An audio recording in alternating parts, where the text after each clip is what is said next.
बिस्मिल्लाहिर्रहमानिर्रहीम। मैं हूं आपका मेज़बान राशिद अली और आप देख रहे हैं मेरा YouTube channel Rashid Ali agriculture instructor.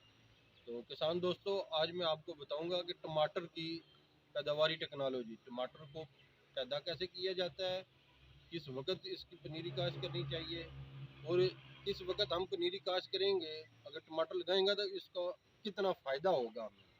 इसके साथ साथ इसको शिफ्ट कब करना चाहिए, इसके ऊपर हमला और होने वाली बीमारियां कौन कौन सी हैं, उनका क्या इलाज है, इनके इस टमाटर के ऊपर हमला और होने वाले जो कीड़े हैं वो कौन कौन से हैं, उन और उनका क्या क्या इलाज है। तो किसान भाइयों, हम शुरू करते हैं कि टमाटर की जो पनीरी है वो कब डालनी चाहिए।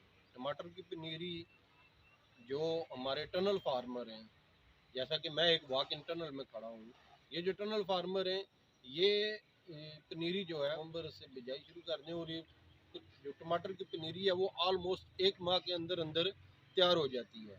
तो आपने ये ध्यान रखना है कि आप पनीरी को उस वक्त काश्त करें जब आपकी अगली ज़मीन तैयार हो और एक महीने के अंदर अंदर हम उसको जो है वो टनल में मुंतकिल कर सकें। और एक बात जो सबसे ज़्यादा अहम है और जहन में रखने वाली है वो ये है कि अगर आप जनवरी में पनीरी को टनल में शिफ्ट करेंगे तो जनवरी यकम जनवरी तक आप शिफ्ट करेंगे तो इसका आपको फ़ायदा है। अगर यकम जनवरी से बाद करेंगे तो वो आपकी पनीरी लेट हो जाएगी, उससे आपको इतना फ़ायदा जो है वो हासिल नहीं होगा। तो एक बात तो ये होगी कि आपने पनीरी जो है वो नवंबर से, ये टनल फार्मिंग के लिए करनी है, वो नवंबर के महीने से स्टार्ट करनी है और इस हिसाब से कि एक माह के अंदर अंदर टमाटर की पनीरी तैयार हो जाती है तो वो आप जनवरी तक शिफ्ट कर सकें। तो दूसरी जो आम जो मौसमी काश्त है टमाटर की, वो आप फरवरी में भी, जनवरी के एंड और फरवरी में भी मिनी टनल बनाकर आप जो है वो पनीरी काश्त कर सकते हैं। तो जो टनल फार्मिंग के लिए पनीरी आपने काश्त करनी है उसके लिए आपको ज़्यादा बेहतर ये है कि आप प्लास्टिक ट्रे का इस्तेमाल करें। अगर वो नहीं है तो मिनी टनल बनाएं और उसमें जो है वो पनीरी काश्त करें ताकि उसकी जर्मिनेशन बर वक्त हो और अगर टम्परेचर लो भी हो तो आपकी पनीरी जो है वो मुतासर ना हो और एक माह के अंदर अंदर ही आपकी पनीरी तैयार हो जाए। जब आपकी पनीरी तैयार हो जाए तो उसको खेत में मुंतकिल करने से पहले उसकी जो है उसको फंजीसाइड जहर लगाना चाहिए ताकि जब हम खेत में पनीरी मुंतकिल करें तो उसमें रूट रॉट एक बीमारी होती है जिससे जड़ का गलना सड़ना कहते हैं। पौधा जो ही ज़मीन में शिफ्ट होता है तो अगले 10 से 12 दिनों में जो है वो उसकी जड़ जो है वो गलना सड़ना शुरू हो जाती है।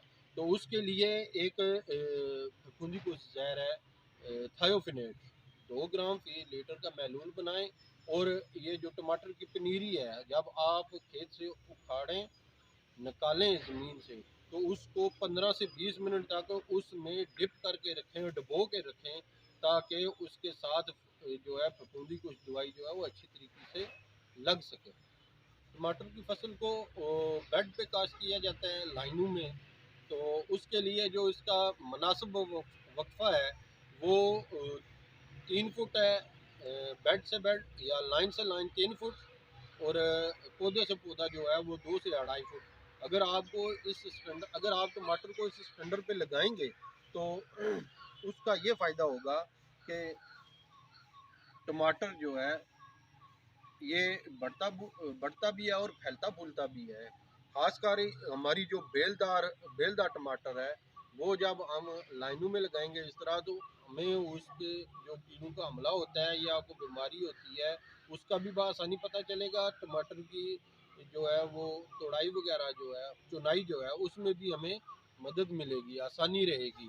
और दूसरी बात यह है कि हवा का गुजर और जो रोशनी है उसका बहुत अच्छा गुजर होगा और बीमारियों कीड़ों का हमला कम होगा।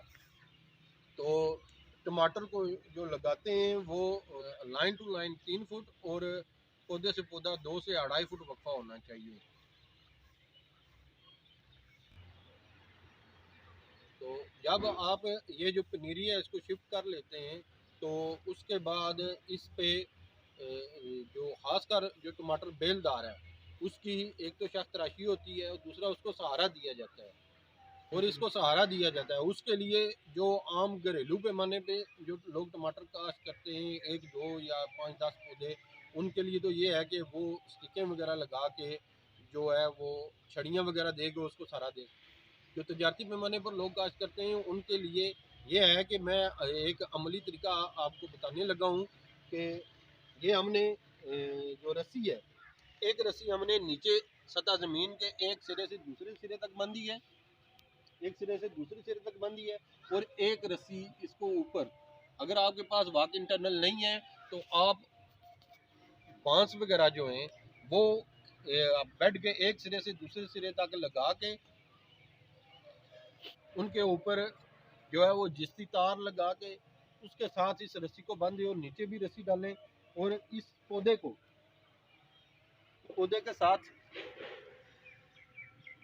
के साथ ऐसे लपेटें ताकि इसका कोई भी पत्ता जो है वो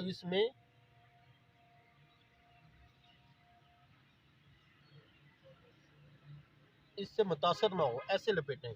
और ये जो काम है, एक रस्सी लपेटने वाला और दूसरा इसको ऐसे लपेटना है। ये आप देख रहे होंगे, आपकी स्क्रीन पे नज़र आ रहा होगा कि इसको ऐसे लपेटना है ताकि ये मुतासर ना हो। एक इसको रस्सी लपेटने वाला, दूसरा ये जो बेलदार टमाटर होता है इसकी शाख तराशी की जाती है। बेलदार टमाटर में जो काबिल ज़िक्र वैरायटियाँ हैं वो एक साहिल है, एक दरवेश है और एक गाला F1 है। तो ये जो है ये मुख्तलिफ कंपनियों की हैं।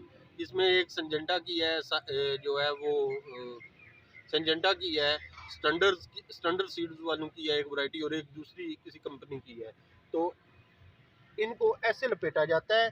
और इसकी एक और बात, एक हफ्ते के अंदर अंदर आप इसकी इसको इस तरह लपेटते हैं। और दूसरी बात यह है कि आप इसकी शाख तराशी करेंगे। अभी मैं आपको दिखा देता हूँ, ये इस पौधे की शाख तराशी नहीं हो सकी तो इसकी बगली शाख देखें कितनी बड़ी हो गई है, और अब ये टूट नहीं रही। हम इसको कैंची से काटेंगे।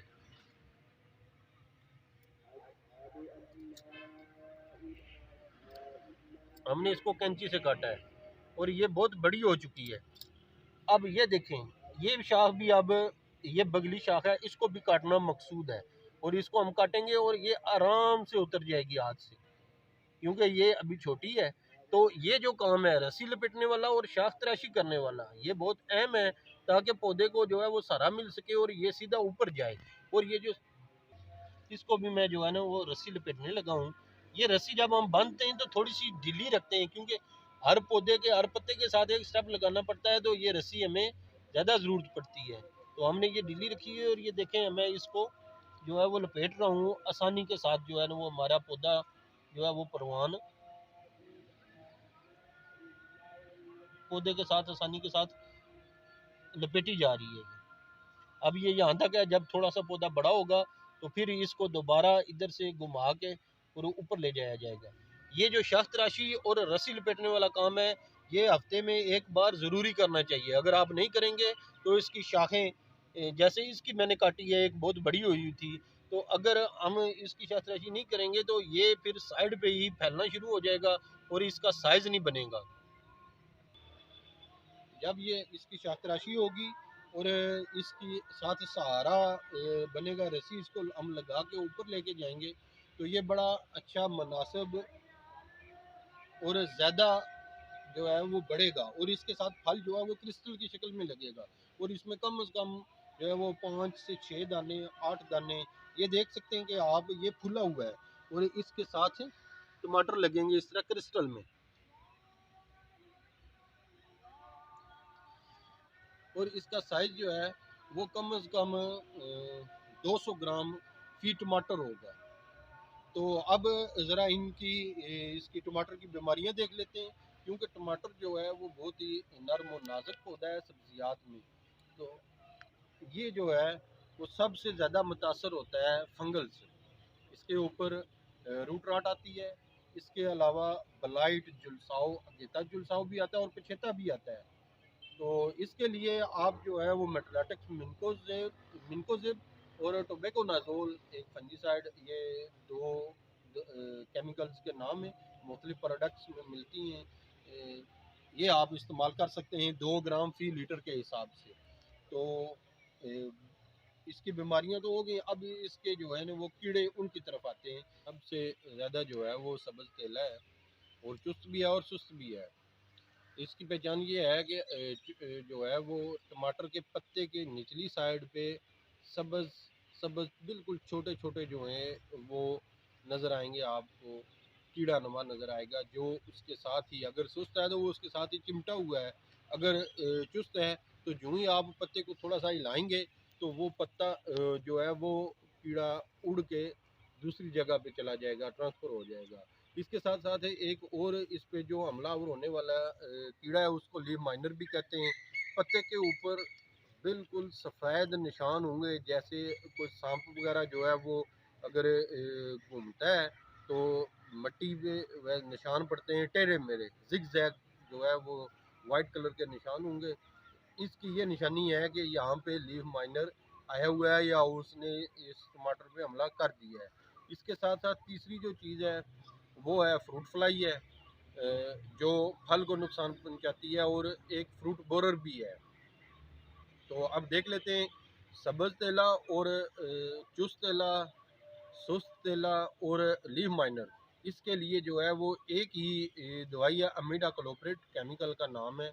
ये मुख्तलिफ फॉर्म में मुख्तलिफ कंपनियों के जो है मुख्तलिफ नाम में मिल रहा है।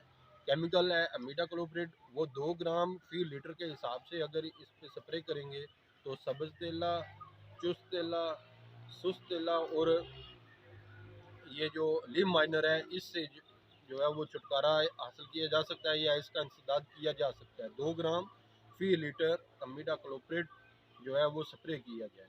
तो अब आ गई बात फ्रूट फ्लाई की। तो फ्रूट फ्लाई के लिए जो है वो मुख्तलिफ़ किस्म के 2-3 तरीके इस्तेमाल किए जाते हैं। सबसे पहले ये है कि एक फेरामोन ट्रैप है जिसके ज़रिए फ्रूट फ्लाई को कंट्रोल तो नहीं किया जा सकता, मेजरमेंट किया जा सकता है कि यहाँ पे उसका कितना हमला है। उसके लिए जो सब्जियात में फेरामोन ट्रैप यूज़ हो रहा है वो क्यों लिए हो रहा है, तो आप उसका ट्रैप लगाएं। उसको लगाने का तरीका जो है फ्रूट फ्लाई का जो प्रॉपर इंसदाद है सब्जियात और फलदार पौधाजात का, वो मैं अपनी अगली वीडियो में आपको बताऊंगा अमली प्रैक्टिकल करके कि उसका इंसदाद किस तरह किया जा सकता है। तो अब एक बात जो बहुत अहम है, जब हम इस पौधे की शाख तराशी कर लेते हैं तो उसकी टहनियाँ जो हैं उससे भी एक नया पौधा बन सकता है, और वो पौधा जो है हम अपनी जमीन जो है वो खेत में लगा सकते हैं। उसका तरीकाकार ये है कि आप उस पौधे को 72 घंटे के लिए पानी में सिर्फ उसकी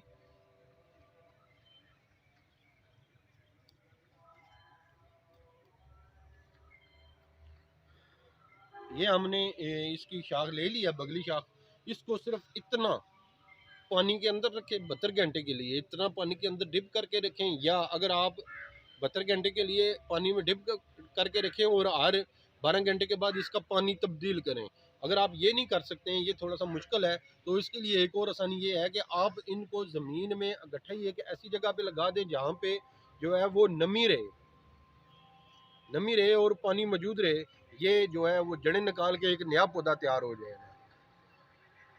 तो दोस्तों, अगर आपको मेरी वीडियो पसंद आए तो इसको लाइक करें, शेयर करें, सब्सक्राइब करें।